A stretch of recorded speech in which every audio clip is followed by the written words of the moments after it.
Rome, a city older than memory, older than the stories humanity tells itself about power, civilization, and time.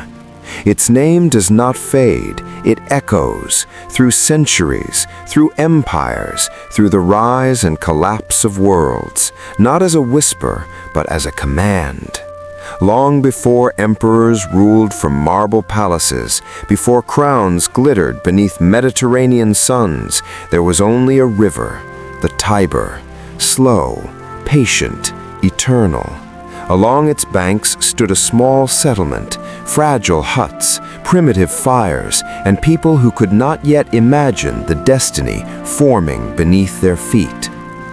Legend says Rome was born from blood and myth, from twins abandoned to die, from a wolf that became a mother. Romulus and Remus, brothers bound by fate and divided by ambition. One would fall and one would rule. Myth or truth no longer matters because the idea of Rome was stronger than facts. It was destiny shaped into story. From chaos came order, from order came discipline, from discipline came power. The Roman Republic rose not through kings, but through law, through duty, through sacrifice. Citizens became soldiers, and soldiers became the backbone of a new kind of state. Legion by legion, road by road, Rome expanded beyond its hills, beyond its fears, beyond its limits.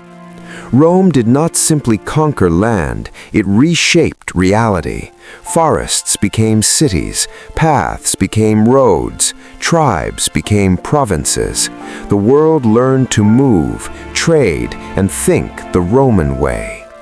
This was Pax Romana, peace enforced by iron, prosperity guarded by the sword. For 2 centuries, the Mediterranean became a Roman lake. Aqueducts carried life across mountains. Roads stitched continents together with stone and precision. Ideas traveled faster than armies.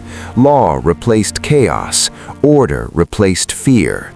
Rome built a world that still exists today. In the heart of the city stood the Colosseum, a monument not only to engineering, but to contradiction. Here, life and death became spectacle. Crowds roared as blood soaked sand. Power was entertained, and mercy was forgotten. It was beautiful, it was brutal, it was Rome. Above it all, emperors ruled as gods among men, their faces carved into stone, their names engraved into history. Marble palaces rose toward the sky, gold flowed through the empire, Rome appeared eternal. But no power lasts forever. Corruption crept quietly into institutions once built on virtue. Loyalty weakened, wealth replaced honor, borders stretched too far, enemies gathered beyond the frontiers and within the heart of Rome itself. Barbarians pressed at the gates, generals betrayed emperors, emperors murdered rivals. The machine that conquered the world began to collapse under its own weight. In 476 AD, the Western Roman Empire fell.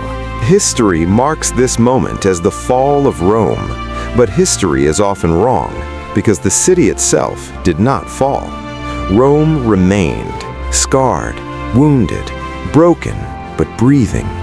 As imperial power vanished, something else rose from the ruins: faith. Crosses replaced eagles, temples became churches, empire transformed into belief. Rome became the spiritual heart of Christianity, a new kind of authority, shaped not by legions, but by souls. Popes inherited what emperors lost. Power shifted, slowly, quietly. Stone by stone, Rome rebuilt itself, not as the ruler of the world, but as its conscience. The medieval centuries were harsh. Rome shrank. Poverty replaced grandeur. Ancient monuments collapsed into dust, yet Pilgrims arrived from every corner of Europe. Kings bowed where emperors once ruled. Rome became sacred ground. Then came rebirth. The Renaissance awakened the ancient world. Artists returned to Rome, seeking inspiration from its ruins. Genius flowed once more through the city.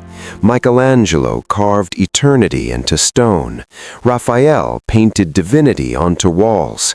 Bernini turned faith into motion. St. Peter's Basilica rose, not as a symbol of conquest, but of endurance. Rome shone again, not through armies, but through beauty. And yet, history never rests. In 1527, Rome burned once more. Invading armies shattered its streets. Blood stained its stones again. Once more, Rome was broken, and once more, it survived. Baroque Rome transformed pain into beauty, trauma into fountains, memory into architecture. Water flowed like time itself, endless, patient, unstoppable.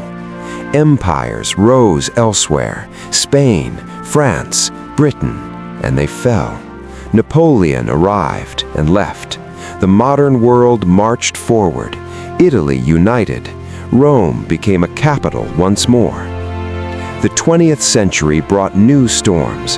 Ideologies clashed. War consumed Europe. World War II cast its shadow across the continent. Yet again, Rome endured. Bombs fell nearby, but the city lived. From ruins came life, cinema, music, art, freedom. Rome became a stage for dreams. The world returned, not to conquer, but to witness. Today, past and present walk side by side. Ancient stone supports modern life. Beneath the streets, centuries sleep. Every step echoes with memory. Rome is not a city, it is time itself. Its laws shaped governments, its architecture shaped cities, its language shaped thought. The world still lives by Roman rules, often without knowing it. Empires fall, borders vanish, ages end. Rome adapts. Pagan, Christian, imperial, modern, poor, powerful, broken, reborn. Rome remembers everything. And as the future arrives, Rome watches, calm, silent, eternal. This is not the story of a fallen empire. This is the story of a city that refused to die. Rome never fell.